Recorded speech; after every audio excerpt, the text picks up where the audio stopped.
दोस्तों, आज मैं आपको बताऊंगा फिल्म हाउसफुल 3 के बारे में। कहानी लंदन में शुरू होती है। बोमन ईरानी की 3 बेटियां हैं, जैकलिन, नरगिस एंड लीजा।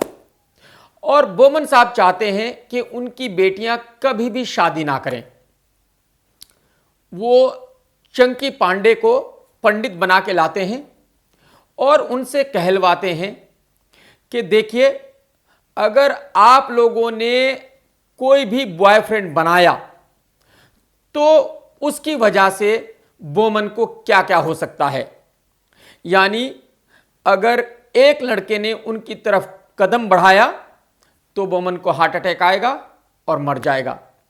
अगर दूसरे ने उनकी तरफ देखा तो बोमन को हार्ट अटैक आएगा और मर जाएगा। अगर तीसरे ने कुछ बोला तो बोमन को हार्ट अटैक आएगा और मर जाएगा।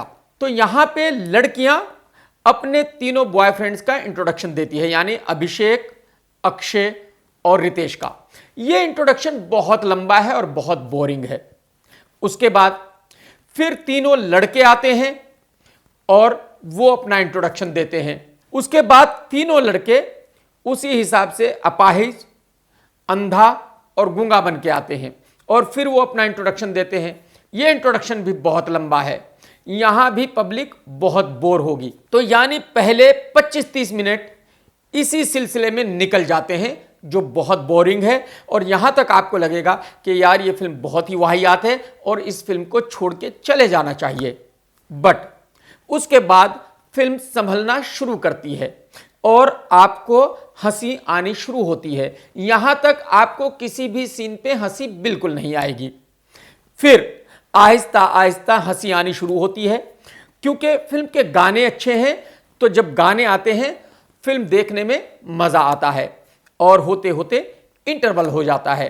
इंटरवल तक फिल्म संभल जाती है। इंटरवल के बाद फिल्म बढ़िया होनी शुरू होती है। अब पता चलता है कि ये तीनों बेटियां बोमन की नहीं है बल्कि जैकी श्रॉफ की है, जो बॉम्बे का एक बहुत बड़ा अंडरवर्ल्ड डॉन है और जो जेल में है।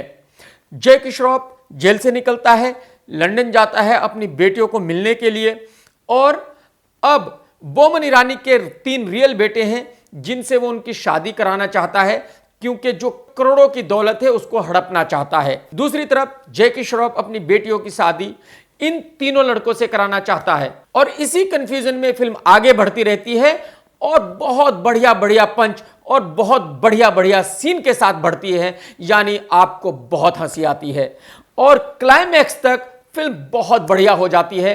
क्लाइमैक्स में आपको बहुत मजा आता है, बहुत हंसी आती है। स्क्रीन प्ले और डायलॉग डायरेक्टर साजिद फरहाद ने ही लिखे हैं और बहुत अच्छे लिखे हैं। एक्स्ट्रा स्क्रीन प्ले राजन अग्रवाल ने लिखा है। मुझे नहीं पता उन्होंने कितना एक्स्ट्रा लिखा है, बट कुल मिलाकर स्क्रीन प्ले अच्छा है। बहुत सारे ट्विस्ट एंड टर्न्स हैं और डायलॉग्स तो बहुत ही बढ़िया है। बहुत सारे डायलॉग सुनने में बहुत मजा आता है और बहुत हंसी आती है। म्यूजिक फिल्म का बहुत बढ़िया है। एक गाना तोशी का है, तेरी मां की पूजा करनी है, जो बहुत बढ़िया कोरियोग्राफ किया गया है और देखने में मजा आता है। दूसरा गाना मिक्का ने कंपोज किया है, माला माल सोनिए, जो फिल्म का बेस्ट गाना है। फिर एक और दूसरे म्यूजिक डायरेक्टर का गाना है जो मिक्का ने ही गाया है, टांग उठा के, वो भी बढ़िया है। यानी कुल मिलाकर फिल्म का म्यूजिक बहुत बढ़िया है। पहली दफा इस फिल्म में एक गाना यूज किया गया है कॉमेडी के साथ, यानी उस गाने के बीच बीच में कॉमेडी सीन आते हैं और वो गाने को देखने में भी बहुत मजा आता है। यानी कुल मिलाकर म्यूजिक बहुत बढ़िया है। किसी भी कॉमेडी फिल्म में कॉमेडी एक्शन होना जरूरी है और वो इस फिल्म में है। उस एक्शन को देखने में मजा आता है, बहुत हंसी आती है। एक्टिंग अक्षय कुमार ने बहुत बढ़िया एक्टिंग की है और फिल्मों से थोड़ी हटके एक्टिंग की है। बड़े अजीब ढंग से वो खड़ा होता है और अक्षय कुमार डबल पर्सनैलिटी का आदमी है। जब कोई उसको इंडियन कहता है तो वो सुंडी बन जाता है और फिर वो अपने रियल कैरेक्टर में आ जाता है। तो वो जो डबल रोल है वो उन्होंने बहुत बढ़िया तरीके से किया है और उस डबल रोल के जरिए उन्होंने बहुत हंसाया है। अभिषेक बच्चन ने भी अपने रोल को बहुत बढ़िया से निभाया है। वो डीजे बने हैं, उनकी ड्रेस, टैटू सब परफेक्ट हैं और मेरे ख्याल में ये उनकी पहली कॉमेडी फिल्म है जिसमें उन्होंने बहुत बढ़िया काम किया है। रितेश को सब जानते हैं कि कॉमेडी टाइमिंग उनकी बहुत अच्छी है और यहां भी उन्होंने बहुत बढ़िया काम किया है। जैकलिन फर्नांडिस बहुत खूबसूरत लगी हैं, उन्होंने बहुत बढ़िया, बहुत प्यारी एक्टिंग की है। बाकी नरगिस और लीजा ने अपने रोल ठीक ठाक निभाए हैं। उनकी कोई बहुत ज्यादा इंपॉर्टेंस फिल्म में थी भी नहीं, बट वो सपोर्टिंग में परफेक्ट हैं। जैकी श्रॉफ ने अपने डॉन के रोल को ठीक ठाक निभाया है, बट मेरे ख्याल में बोमन ने थोड़ी ओवर एक्टिंग की है और चंकी पांडे ने तो ओवर एक्टिंग की दुकान खोल दी है। साजिद फराहद की पहली फिल्म थी एंटरटेनमेंट, जो बहुत अच्छी नहीं थी और जो फिल्म बहुत नहीं चली थी। यहां पे उन्होंने बहुत बढ़िया डायरेक्शन किया है और उनकी जो ताकत है वो ये है कि वो स्क्रीन प्ले खुद लिखते हैं, डायलॉग खुद लिखते हैं, स्टोरी खुद लिखते हैं और उन्होंने बहुत अच्छा म्यूजिक भी चूज किया है। कैमरा वर्क, एडिटिंग सब बढ़िया है।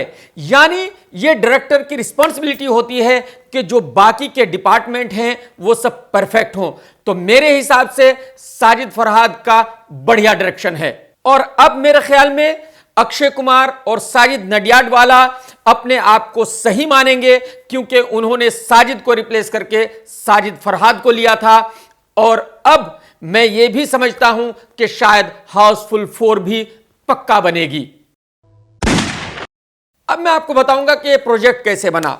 देखिए, अक्षय कुमार को हाउसफुल 3 करनी थी, तो साजिद ने और अक्षय ने बैठ के डिसाइड किया होगा कि यार हाउसफुल 3 करते हैं। फिर डायरेक्टर की बात आई होगी तो अक्षय ने कहा होगा कि मैं साजिद फरहाद को लाता हूं और साजिद फरहाद आ गए होंगे। और साजिद फरहाद राइटर भी हैं, तो अक्षय ने और साजिद नडियाडवाला ने उनको कहा होगा कि यार कोई कहानी ढूंढो। उन्होंने एक कहानी ढूंढ ली। उसके बाद कास्टिंग की प्रॉब्लम थी, तो अक्षय ने रितेश से रिक्वेस्ट की कि भाई इस फिल्म में आप आ जाओ। रितेश ने हाँ कर दी। अक्षय ने अभिषेक को फोन किया और अभिषेक भी आ गए। अब 3 लड़कियां चाहिए थी, तो अक्षय ने और साजिद नडियाडवाला ने यह डिसाइड किया कि भाई इंडियन कोई भी लड़की नहीं चाहिए, रोज की चिक चिक चाहिए ही नहीं, अपने को तीनों फॉरेनर चाहिए जिनसे ना पूछने की जरूरत, ना कहने की जरूरत, ना सुनने की जरूरत। दिन रात मेहनत करनी है और फिर दिन रात मेहनत से यह फिल्म बनी। उसके बाद यह प्रोजेक्ट इरोस के पास गया। इरोस ने 10 करोड़ का इन्वेस्टमेंट किया और इरोस भाग गया क्योंकि शायद इरोस को यह लगा कि फिल्म बहुत महंगी बन रही है और शायद वो रिकवरी नहीं हो पाएगी। उसके बाद साजिद भाई ने खुद फंड का अरेंजमेंट किया और मेरे ख्याल में आज साजिद भाई विनर हैं। और इसीलिए मैं कहता हूं कि साजिद भाई बहुत ही बेहतरीन प्रोड्यूसर हैं, क्योंकि जब वो फिल्म बनाते हैं तो वो खर्चे की परवाह नहीं करते। वो डायरेक्टर को कहते हैं कि यार आप बढ़िया फिल्म बनाओ, पैसा लगाने के लिए मैं बैठा हूं, रिकवरी होगी या नहीं होगी ये आपका काम नहीं है। साजिद भाई पब्लिसिटी भी बहुत बढ़िया करते हैं और उन्होंने इसकी भी बहुत बढ़िया पब्लिसिटी की है। इवन फिल्म की बहुत वाइड रिलीज की गई है 3700 स्क्रीन में। कुल मिलाकर अगर मैं फिल्म का स्टार्टिंग का आधा घंटा डिलीट कर दूं और फिल्म के फर्स्ट हाफ को ज्यादा इंपॉर्टेंस ना दूं तो फिल्म बहुत बढ़िया है। फिल्म में एक कमी जरूर है कि इंग्लिश बहुत ज्यादा है, तो जो सिंगल स्क्रीन में देखने वाले हैं शायद फिल्म उनको इतनी समझ नहीं आएगी, बट मल्टीप्लेक्स ऑडियंस के लिए ये एक परफेक्ट फिल्म है। ये एक फैमिली फिल्म है, ये बिल्कुल नीट एंड क्लीन है। ये फिल्म फुल ऑफ एंटरटेनमेंट है, आप हंस हंस के पागल हो जाओगे। तो मैं इस फिल्म को देता हूं 3 स्टार और मेरी बिजनेस रेटिंग रहेगी 5।